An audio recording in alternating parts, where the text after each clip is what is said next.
Okay, good evening, everyone. Welcome again to our Wednesday night Sequoia training in another episode. So for the last few weeks, we've been talking about a lot of commercial funding for real estate. We talked about warehouses, we talked about mixed use, apartment buildings, we talked about 1 to 4 units, so on and so forth. Yes, absolutely. Those are very hot assets out there. A lot of lenders love to fund those projects, and especially today, with the interest rate has gone up so much, the prime rate has gone up again, ladies and gentlemen. So now the prime rate is at 8%, okay, 8%. So a lot of the deals that the traditional bank used to be able to do, they're not able to do it anymore. And I see a lot of investors used to be able to qualify for a loan in a local traditional mortgage company. They're not able to qualify that anymore. So many of them are turning into us. And it's also, this is the perfect time for you to, so this is the perfect time for you to go out there to talk to bankers. And let me give you a few tips, okay? Many major banks out there are not funding commercial property anymore. Give you an example, Wells Fargo. Wells Fargo is not funding. They will still take in the deals, but it would take them like forever to respond. So nobody can wait for 4 months, 5 months, 6 months to get a deal done. So Wells Fargo is not funding. Bank America is not funding. Again, they will not tell you that, but again, it would take them forever. So again, out there, talk to these major bankers. And if you know anybody who works in the bank, talk to them. Okay, talk to them about commercial, talk to them about the Sequoia platform. We have a lot of lenders that can fund something like this. Okay. However, besides of the real estate side of it, we also have other funding, commercial funding, that many of us, is still a myth to a lot of us, including myself. And one of them, it's account receivable factoring. What in the world is something like this? How big the market is? It is. So I didn't know until I talked to a very good friend of mine, Juliet Newen, right here. She's online right here. So she is actually another Sequoia advisor. We have a lot of advisors. These advisors are no joke. They have been in the industry for years and years and years and years. They know what they're talking about. So for example, last week we have Eric right here. So if you missed his training, go to our YouTube channel, watch his training. The week before that, we have Melissa. I mean, she's no joke. Anything that's less than $5 million, okay, if you just join us, please mute yourself. Okay. So again, anything that less than $5 million, she does not want to touch. Right. So today, same thing with Juliet. She has been in the account receivable factoring business for over 15 years. She is a very, very experienced lender. She herself is a lender. She also Sequoia advisor. So in the future, every account receivable deal comes into the pipeline, she is the one who's going to help us to evaluate the deal, put the deal together. And so tonight, it's our honor, our pleasure to invite Juliet onto our platform to share with us what in the world account receivable factoring it is and how do we generate deals like this. So Juliet, the floor is yours. Wow, that is wonderful, Alan. I appreciate the opportunity to meet everyone today. And I'm very impressed by the large audience. Alan, this is a great turnout. And I'm looking forward to working with you and your team. As a partner of Sequoia, I think it'd be best to give a short overview of the Amera factors because there are some things that differentiate from us from other factoring companies. So I'll start with that, and then we'll get into the reasons why companies need to factor, the reasons companies want to factor, some of the things to look out for in terms of deal profile, client profile. We'll get into specific industries and needs in those industries. And certainly I'll discuss recourse and non-recourse because that is a hot topic for me. We've been around for 32 years. We're headquartered in Celebration, Florida. I'm here in Orange, California. And we're a wholly owned subsidiary of Gulf Coast Bank and Trust out of Louisiana. So we are a regional bank, a little over 3.1 billion of assets under management with 64 office locations. I can tell you, we've been pretty aggressive as far as acquiring other asset-based lending groups and factoring companies. Being in the industry for 23 years, it's surprising and a bit refreshing that there are banks, regional banks our size, that are looking towards alternative financing, and they definitely understand the business model. So it's good to have their support. And between you and me, it doesn't hurt to have lower cost of funds. We certainly like that pricing competitive advantage. But what makes us different is that we're one of the oldest companies still doing non-recourse in every industry, except for healthcare services and cannabis, but that's something I'll touch on later. So the first thing I'd like to discuss is there is a simple definition for factoring, and we'll get into more long-winded definition.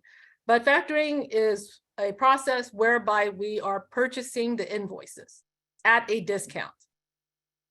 Some people use the term AR financing, which is fine because we use those terms interchangeably. Some people may use the word AR line, and that's a little bit different from factoring because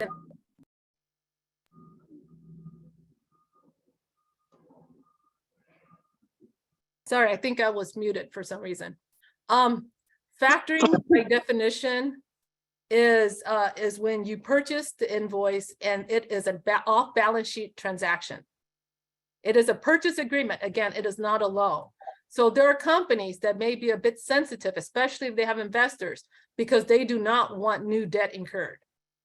They might have some relationship whereby, for lack of a better term, they just feel better knowing that there is no liability on their part to repay a specific dollar amount, because we're looking at the invoices. Now, we find companies, depending on the industry, that have specific needs, and it could be to make payroll, to purchase new equipment, to hire personnel. There are companies that are in growth mode, that are looking for additional working capital. And believe it or not, the banks, if you're looking at traditional financing terms, can be a bit restrictive. Banks usually require 2 years of profitability. They want reviewed financial statements. They want good personal credit on all the owners. They require debt service, leverage requirements. There's a lot of ratios, and they do financial spreads. Now, as per our checklist, we do ask for financial statements, but I will tell you right now, we put it in a pile and we never look at it. I've worked with companies that cannot generate a profit and loss, and I have to assist them in stating this is what we're looking for. So they give me a very simple template.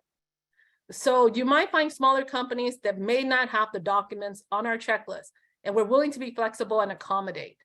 The two items that we can be accommodating is the financial statement and the AR agent report. We're big on tax return. As a bank, we like to see tax returns, although we will accept, last year filed with extension letters. So that shows you how flexible we can be. Now, going back to why banks typically are going to decline these type of clients. In some cases, they're a startup company. And we're looking at companies that been in business. And this is just an example because we also see very mature companies. I've done companies that have business for less than a month. They show no sales and no revenue. I know how that sounds. The only thing we look at is the credit worthiness of the customer.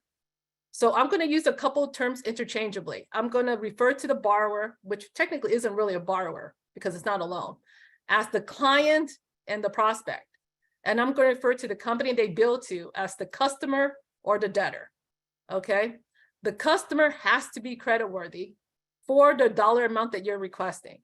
I'm not saying they have to be a Fortune 1000 company, although I'd like to see more of those invoices. But certainly, per the request, they have to be able to cover that dollar amount that you're requesting. So if you find a company that has, I'll give you an example, that has 100 customers, and out of the 100 customers, they give you the top 10, we would underwrite the top 10 and establish credit limits per customer. Some may qualify for $1 million credit limit. Some may qualify for 10,000. We're not going to automatically decline because it's a smaller company. We just need to know the dollar amount of what you're requesting. So there are important things to make a note of when you're looking at factoring deals. And again, financial statements are not relevant, but the AR agent report is. Most of my decision can, to some extent, be based on the AR agent report. We want to know who you're billing to. We want to know who the client customers are, okay? So to some extent, we're gonna ask for the customer list. We're gonna ask for the billing address. We're gonna submit that information to credit. Credit will take a look at it and within 24 hours, give you a credit sheet that will establish those credit limits.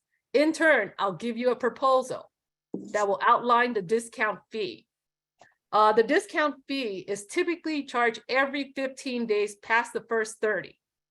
Okay, so everybody who thinks about line of credit, they're thinking about interest rate, they're thinking about prime plus or prime rate. Discount pricing is different. It's a flat fee for every 15 days past the first 30.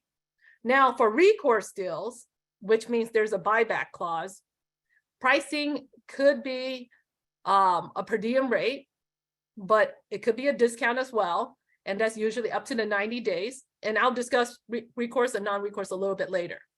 For non-recourse, we price our deals every 15 days past the first 30, up to 150 days. Now, 150 days in most people's definition is a long time. And from my experience, if a customer is not going to pay you 150 days, they're probably not going to pay you. So, so we keep those reserves in the account for that particular reason in event of a non-payment issue. Now with factoring, there is an advance rate. I know what you're thinking. You have an invoice. Why can't we get 100%? That's not exactly how it works. Depending on the industry, our advance rate is anywhere from 80 to 90%. 80% more so for construction deals. 85% is pretty standard across the board. And 90% is more of an exception, but I'll do it for staffing companies, trucking and transportation companies. And I'll even make an exception for sizable opportunities whereby there's no bad debt and no dilution. If all the customers are paying within terms and terms are attractive, like 45, 60 days, I can do a 90% advance rate. There was one scenario where I actually did a 92% advance rate. We got the deal, so that was very impressive. But in trucking and transportation, they tend to be very competitive. So they really do care about the advance rates. So some of the scenarios where we look at factoring, and this is important because what type of companies actually want it or need it? We already mentioned startups because again, they don't show 2-year profitability. They're not going to qualify for traditional bank financing based on lack of documents.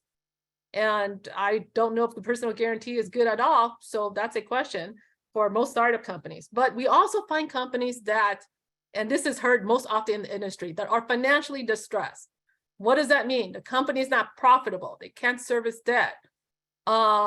They've had losses every month for the last 10 years. Their margins are thin. And they may have a line of credit and the bank is telling them, we're not going to extend your line of credit. You're maxed out. We want you to exit the relationship. That's a good scenario for us because we want to come in and pay off the bank and establish the factoring relationship. That will fulfill all requirements. The bank would be thankful. We want the relationship. We'll charge you a discount. We believe your customers are creditworthy and we can go on and help you grow the business. So we will do bank takeouts or payoffs. Because when you're dealing with the bank, and this is something we'll touch on a little bit later, they have a UCC filing. So in order for them to terminate the UCC filing, we would need a payoff letter. And this applies for any lender that they're currently with. So besides startups, financially distressed companies, there are companies that have concentration issues. When I say concentration, they have that one large customer. And if that customer goes away, they would take a big hit. If there is a bad debt scenario with that one concentrated customer, the company can dissolve quickly. So we minimize the risk by saying, rather than absorbing a non-payment issue, let us factor it. Let us give you the credit protection. And in the event something happens to that company, we will take the hit. Okay, so credit protection, again, is a really hot topic, and I'll track back into it when we discuss recourse versus non-recourse. Now, industries that we like to see, and there are probably some industries we probably don't like to see, but we see anyway. apparel, I would say if we were to think about factoring 40 plus years ago, it was prominent in the apparel industry. And I'll give you an example of why it worked in apparel. If I was assume I'm the prospect, I am a distributor of jeans. Okay, I'm selling jeans. They're very nice skinny jeans. And I have a contract with Nordstrom. Everybody knows Nordstrom is going to demand terms.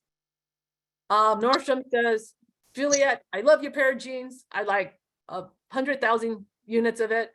But I want terms of 45, maybe 60 days. So they're going to request 45 or 60 days. So I have a factory in China to make these jeans. And the supplier says, I want my money. Or in some cases today, they want a deposit. But 40 plus years ago, they weren't asking for those deposits. They might take LCs and they'll give you some terms. But they'll say, I want my money in 15 or 20 days. So here I am stuck in a scenario where I need to bridge my cash flow. I don't have the funds to purchase the material, or should I say finished product, their jeans. But Nordstrom is not going to pay me for 60 days. And I want this account. This is going to be a sizable account. So I go to a factoring company and I say, okay, great. What does it cost to factor these invoices after the products are delivered? They tell me 1.5%. I said, well, 1.5% a month for 60 days, that's 3%. Let's see, I think my vendor's going to give me a 2% discount, so I'll almost break even. I think that would be a great opportunity. And that's where it got started. Okay, people were taking advantage of vendor discounts and they were paying the factor the discount, and they were able to fulfill these large orders that they wouldn't otherwise. In a situation, in an ideal situation, every company would be profitable, but it's not. So we have scenarios whereby you might be consistently doing even a small, whatever revenue per year. And if you were consistently doing that size revenue, not getting these bigger orders, then you could sustain with a line of credit and not use factoring.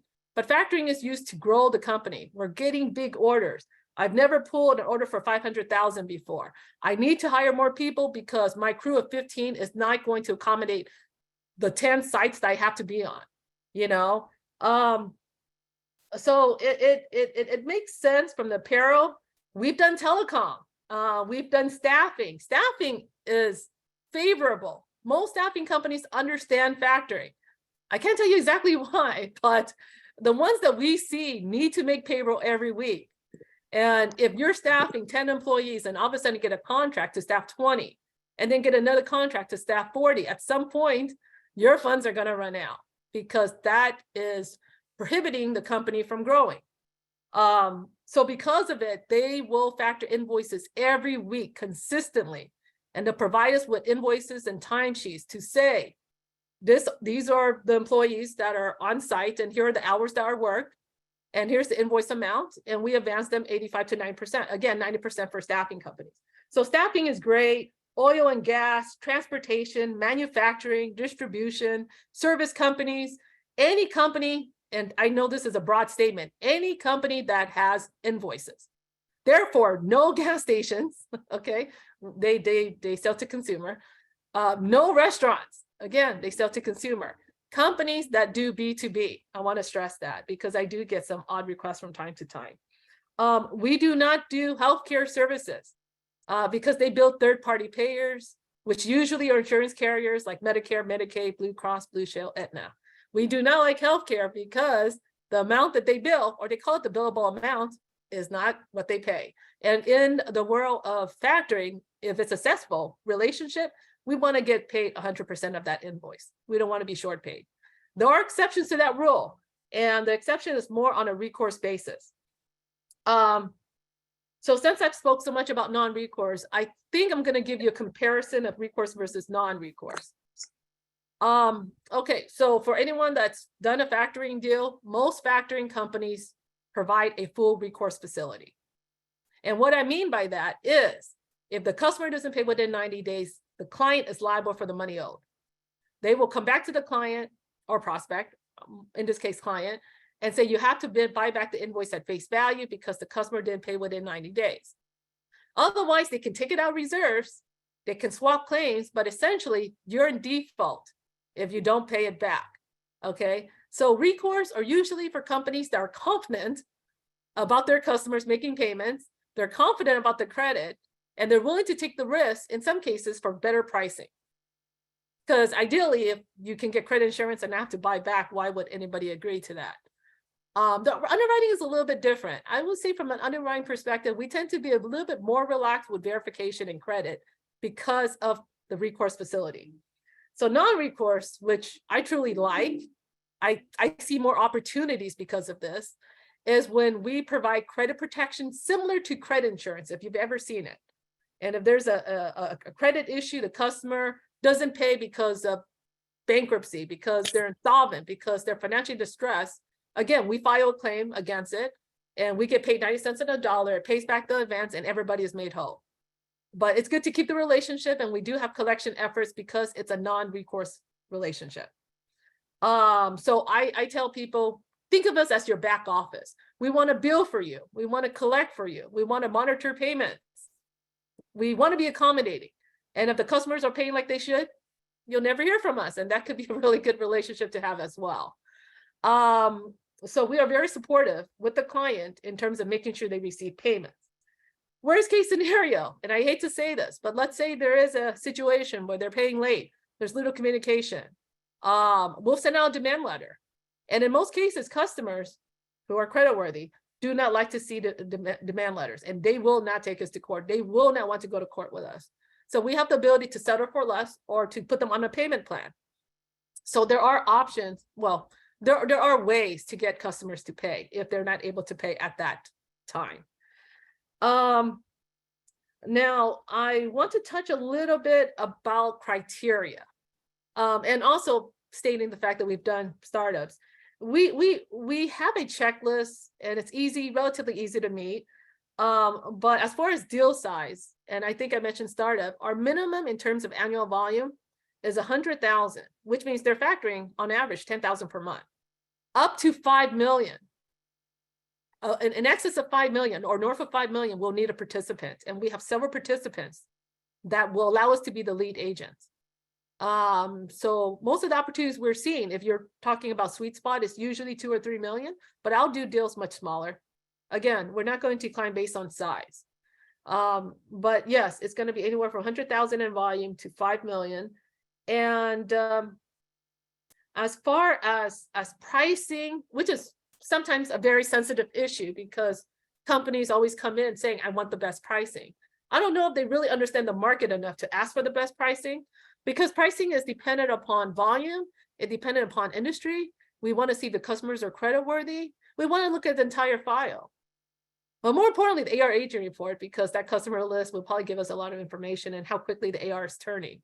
So I used to work for several full recourse factoring companies that were bank owned. And I would say generally we'll price it at 1.5% per month. But I've seen deals, sizable deals, where it can go as low as 1% a month. Although I've seen deals where it can go as high as 2% a month. So I think generally speaking, 1 to 2% is a really good type of range to work with in terms of discount pricing. Keeping in mind, we charge every 15 days past the first 30. Some factoring companies differentiate that model a little bit. I've seen them do every 10 days. I've seen factoring companies that do a prime plus with a discount. So there are ways to price it differently, but our model is pretty standard, okay? Now, when you're talking to companies, there are only a few issues that would come up that would decline, that will make us decline a deal. Really 3. So these are things worth noting. UCC issues, credit, and verification. UCC issues because we require first position on accounts. All factoring companies, well, I should say most, maybe 99% of factoring companies require first position on accounts. If we are factoring it, we are purchasing it, that is our collateral, we have the right to collect on it.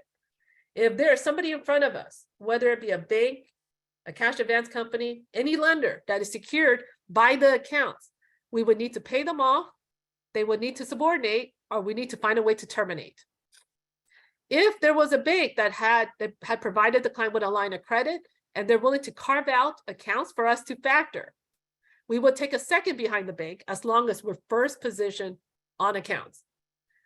I've seen companies that come to us pretty regularly that have cash advances and they're not familiar with UCC filings. I would tell you right now that I dealt with cash advance company, unless you negotiate a deal whereby they file UCC only in event of default, they will take the initiative and file UCC. In which case we can negotiate a subordination agreement, and some of them will agree to a deposit with a payment plan. Some of them just rather give you a discount to get paid off, and some of them have an early payment schedule. So again, we can resolve these issues. I wouldn't discourage anybody from doing factoring if there are UCC issues. It just takes a little bit of time to get it resolved. And we've been pretty good thus far. Wouldn't be in business 32 years otherwise. Second topic is the credit. Credit can kill a deal. If your customers are not creditworthy, we will not factor it. I'm always hoping for a partial limit and ways to increase credit limits.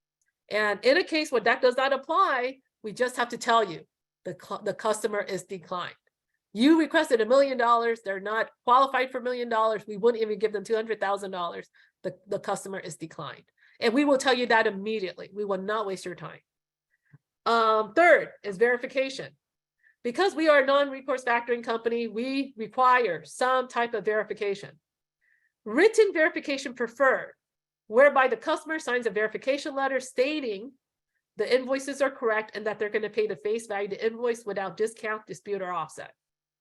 That sounds simple, but you'd be surprised on how many companies do not like this form because of the non-offset language. If it's a better credit and we like the deal, we can transition it into email verification. So rather than signing a form, the customer just replies, approved. Invoice is approved, remittance has been updated, and we will accept that as an email verification. And lastly, which I prefer, if you're dealing with a company that has a portal, we will ask for portal credentials. We will log in, type in the password, and take a look at the invoice details with the approved status. Once we see that in the portal, we can fund. We don't have to send a letter to anybody in accounts payable, although the notice of assignment can still be sent, because we still need to make sure the remittance has been updated, unless they can do that in the portal. So those are the three types of verification: written, email, and portal. Most of our non-recourse deals require verification. Construction deals require written verification. And if anybody at the end wants to discuss more about construction deals, I'll be here. It's a really long-winded topic, and we probably don't have, Alan, we probably don't have enough time to talk about construction deals. They're a bit more complicated. And we're one of the few factors that do construction. But that could pose to be a different meeting and schedule. So as far as marketing strategies, and this is something that, you know, we have a lot of good referral sources, and I think we're going to see a lot from your team, Alan. But in terms of marketing strategies, you are correct. Banks are not approving lines of credit. They are restrictive. They're asking for a full documentation. This is a great time to walk into the banks and build relationship, because there's somebody in there that sees a deal that is going to be declined. They might want some options.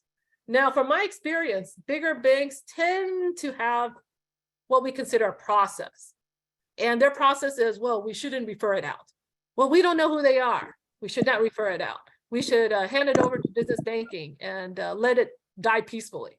Not exactly the best way to approach it, but banks do this because they're very sensitive about referring it to a lender that is charging a bit higher than what they're charging.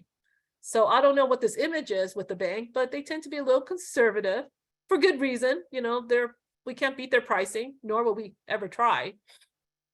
But bankers have access to companies that are being declined. And perhaps if they're not in the bank database, they could give you, a couple names and numbers, and no one's the wiser. So commercial loan officers, business bankers, anybody that is working, that is providing lines of credit, depository relationship, doing commercial real estate loans, they have good prospects. And that would be great. I myself see a lot of companies doing online marketing. We are on Google more often than we should be. I am at fault. I am always online. I see a ton of advertisements. I don't click on every one, but I see a lot of advertisements. And when you do Google searches, if they know what your website is, they're going to be curious. They're going to want to check whatever it is out. And that could be also a good way to get leads. Also, I'm very big on LinkedIn.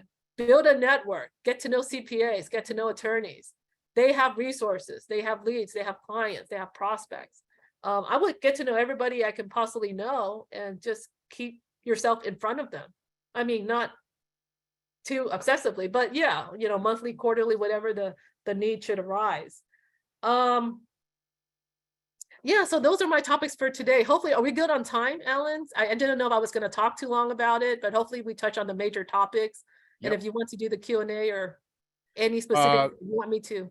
Yes, absolutely. There are a few questions here in the chat box. And guys, if you have any questions, feel free to raise your hand, unmute yourself and ask, or type in your question in the chat. Okay. So first question is saying that how long does it take to be funded? So funding depends on whether there are going to be any credit, UCC, or verification issues. We don't control the verification issue. I wish I could make customers reply, but that's not exactly how it works. Credit, we can resolve quickly because there are ways to increase it. If there's no UCC issues, which again, another process I don't control, we just need to get it resolved at some point. We can fund in 3 to 5 business days. 3 to 5. If you want to see the timeline, I'll give you a very short timeline. If we get the application, we can issue a proposal and credit sheet within 24 hours. Upon receipt of the application and credit sheet, they decide to move forward, then I'll ask for the rest of the checklist items. Once the rest of the checklist items are received, I'll send the agreement. The agreement gets signed. We'll send the invoice to verification. Verification gets signed. We fund. Okay, that's pretty 3 to quick. 5 business days. Okay. And another question right here, it's what is the minimum funding amount? I think you say 100,000, but anything below 100,000, are you not going to take it? Let's say there's another question saying that what about 5,000? Well, when I say 100,000, I'm speaking in terms of annual volume. We don't have monthly requirements. We don't have quarterly requirements. So we have clients that are seasonal or have high seasonality. Because of it, our volume requirement for the year is 100,000, which means they're factoring on average 10,000 per month. That is the minimum. Do you refinance out MCAs? MCAs, right? We can pay off cash advances, but in most cases, they would have to agree to subordination agreements. Most cases. So when you say refinance, we're not exactly replacing cash advance debt. We're paying them off, or they're agreeing to subordinate behind the factor. Got it. Furniture and apparel, do they normally have recourse? Furniture and what? And appeal? Oh, apparel? Furniture and apparel, do they typically have non-recourse? Yeah. Most apparel and furniture deals, they love non-recourse, but there's recourse as well. It just depends on the client. Okay. But non-recourse applies to any industry outside of the 2 that I named, because we don't do healthcare and cannabis. But yeah, I mean, it really depends if the owners have good personal credit. They'll qualify for recourse. Okay, got it. Next question. How much do you normally hold back on things like furniture invoices? When you say hold back, I'm guessing you're referring to an advance rate or reserve account. So if that is what I'm assuming to be correct, our advance rate is usually 85% after products are delivered. There are some factors that will fund upon shipment because they have sufficient backup, like bill of lading, PODs, packing lists. But because it's non-recourse, we wait for the products to be shipped and for invoices to be verified. So the advance rate is 85%. So we don't lower the advance rate because of deductions or credits or any type of issue, because the invoice would have been verified. Okay, got it.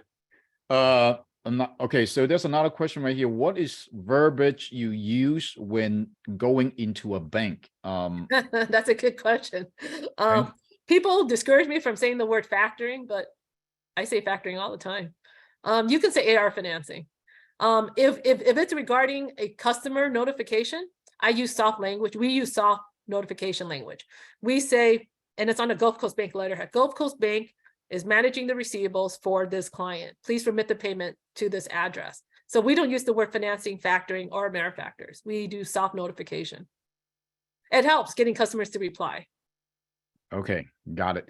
So I think that's all the questions in the chat. Again, if you have any questions that you would like to talk to Juliet, please feel free, raise your hand and announce yourself. But one thing, Well, first of all, thank you so much, Julia, for all this information. Is definitely is very in depth.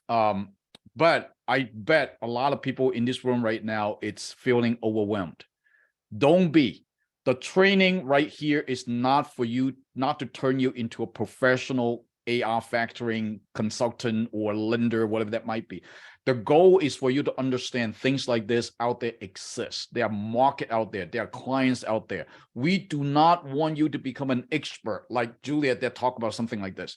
All we needed to do is to go out there to generate this deal, find the needs and put them onto our platform. And Juliet and her team is the one that is going to review everything for us. And in many, many cases, you and I, including myself, don't even need to talk to the client. Her team is going to communicate the client for us and for you and holding our hands to get this thing close. Okay. Looks like there's a few more things right here. Great training. When will the commercial? Oh, okay. So that's another that's not for you, but I will answer that later on. So again, so that is what Sequoia's platform is all about. As you already know, when you go to our website, you see there's so many different products, including factoring, working capital, equipment loans, fix and flips, commercials, so on and so forth. Again, all these things, we have advisors like Juliet right here to helping us to get this deal, to get a deal close. Your goal is to out there to identify the client, put them onto platform and close this deal. Now, many of you is asking us, how do you find client? How do you find client? Now, coming from a technical background, I believe in one thing. Our theme is to disrupt this industry. We cannot disrupt this industry just by you and I out there talking. We cannot. We have to employ new technology. And the latest technology that we Sequoia is working on right now is putting in AI and ChatGPT onto our platform. And as we speak today, I already have a meeting with our chief marketing officer. I don't know if he's in the room or not, but I will introduce him to the team later on. He's already working with our technical team to put this package together. So let me just give you a little taste what this thing is going to mean for you as a Sequoia agent. Okay. So when this platform is ready, when the ChatGPT and the AI is going to be ready, this technology is going to help you to identify two groups of people. The first group of people, it's who are your teammates? Obviously, we are out there. We just like, who are the people who has the resources? Put it this way, just like what Julia said, and just like what we have been talking about. How do you find clients? You do not look for clients. You look for people who has the resources to give you the client. Realtor, insurance agent, loan officers, consultants, so on and so forth. But where are they? How do you communicate with them? So through our AI and the ChatGPT, the functionality, it will help you to identify who they are. So for example, let's say one day you're saying that, hey, find me all the attorney in zip code 20850, all the business attorney, boom. The AI system is going to help you to find all of these people. And now the ChatGPT is going to come in and help you to send out individual letters or information or video or voices to that particular person. Now, again, that is the first group. Now, the second thing that this technology is going to help you is to identify who your client is. Who are all these people out there needing factoring? So again, that is what we are building right here. And you will see this. I promise you, you will see this no later than by June of 2023. Okay. So again, that is the way that we disrupt this industry. Yes. So I see Kim Landau. You would trust me, you will never be disappointed working with Julia. Yes, Kim is one of our consultants out in the Bay Area. They have been working with each other, and I bet that Julia has been talking to her client, and try to make this work. Okay. Yeah, so again, I appreciate the comment, your kind words. Absolutely. Yeah, I'm glad she was able to be here. So what's Sequoia doing right now? It's again, our platform can attract a lot of different type of programs, different type of fundings so that you, as the loan consultant, you can go out there to provide these services. A lot of these things, I bet a lot of people out there don't even know things like this exist, including myself. A year and a half ago, I have no idea what AR funding is until somebody told me that there's something out there that you should put onto your platform, and that's how I got to know Juliet. So, ladies and gentlemen, please be prepared. Whatever you see right now is just the beginning. Okay. The rocket is not even going, the rocket has not yet even started yet. So onto our platform, you already see there's so many different products that we can do. And there are so many professionals like Juliet that is backing us. So if you have any questions or whatsoever, go onto your platform, go onto your product page, submit a scenario to us. That scenario will go to Juliet, and she's the one that actually reviewing all these documentations, and she and her team is going to help you out. And again, that is for factoring. And if you're talking about 1 to 4, Eric is here. You're talking about multifamily, you're talking about warehouses, Melissa's here. And now if you're talking about energy, Nicole is here. Again, we have all these professionals behind us to support every single one of us. Okay. So any other questions, comments, feel free. Or any other question? Okay, there's somebody have a question saying that, hey, when will the commercial certification be available? We are working on it. Believe me, we are working on it, because again, a lot of these things we want to be very, very careful.